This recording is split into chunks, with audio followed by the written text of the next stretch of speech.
left. Andy. Quinn, I think it's fair to say you had trouble in the pick and roll tonight. How do you think you did in defending that, especially early, and then what would you have liked to see more of? Defending the pick and roll? Yes. I'll have to look at the film, but I didn't think that we had a series of really bad breakdowns. I thought they're you're talking about probably the best pick and roll player in the league. So there's going to be situations where he's able to exploit you, and then you might have the best roller in the league. So that's a tall order, and I thought we kept at it, but obviously you feel like you always want to do better. But as far as just tactically breaking down what we did or didn't do,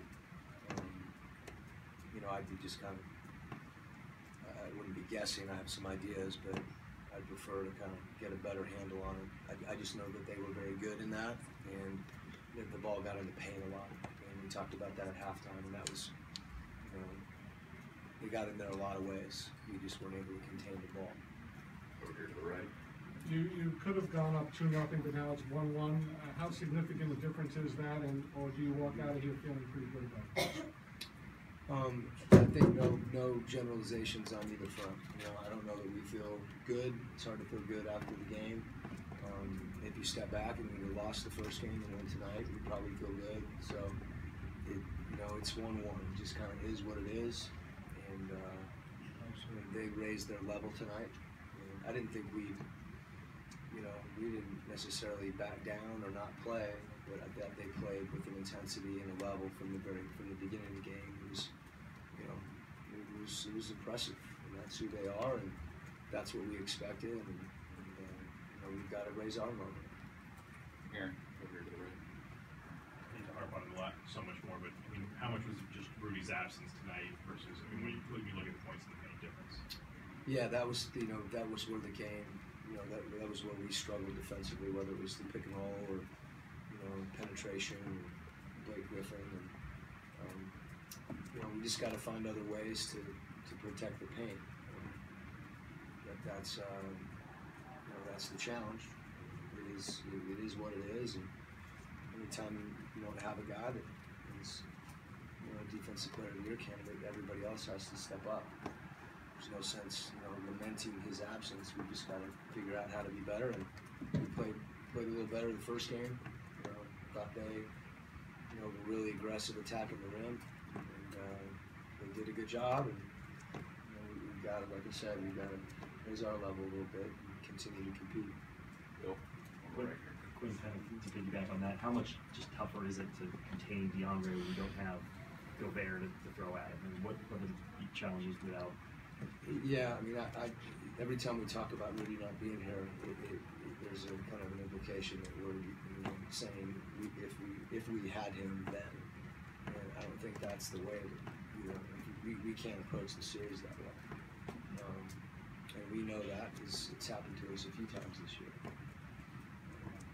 If we'd approached last night, or not last night, but last game like that, we wouldn't have won last game. So there's some other things that we're going to have to do to combat that. We're going to have to shoot, have a hot shooting night. We can't give up defensive rebounds. Collectively, that was something at certain times I thought that really hurt us. We can't turn the ball over. So in a lot of ways, because we don't have that anchor, there's a process of us, subtly adjusting to Rudy not being there and figuring out how we can be effective defensively without him. But I don't think we were awful on defense.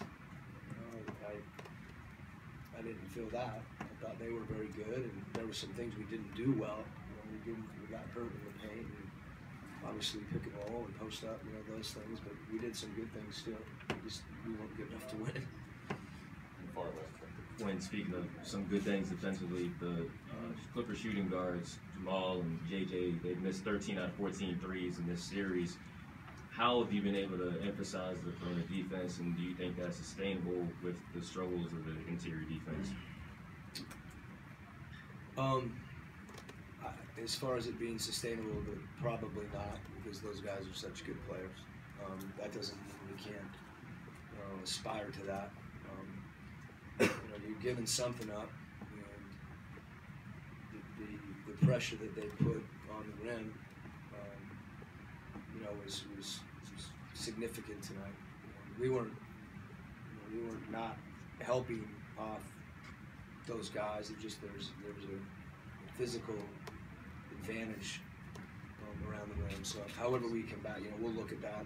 Obviously, that's for us to figure out. You know, you obviously have some ideas as the game's going on, and you know that's why it's the playoffs and the series, and we make a series of adjustments. We're adjusting all the time, as are they. And you know, hopefully we can continue to have the success we've had. I think some of it's them. You know, I hate to feel like we're doing a great job on Reddick and Crawford.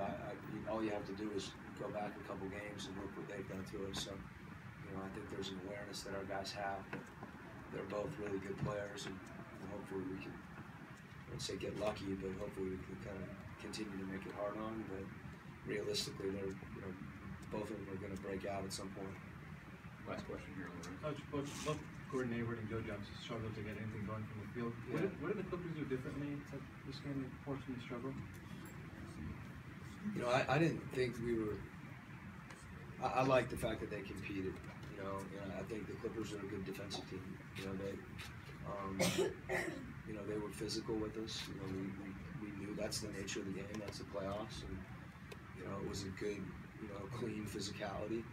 And you know, I think when you get, you know, you have to become comfortable with that in some way. And then I thought we had some looks that we missed.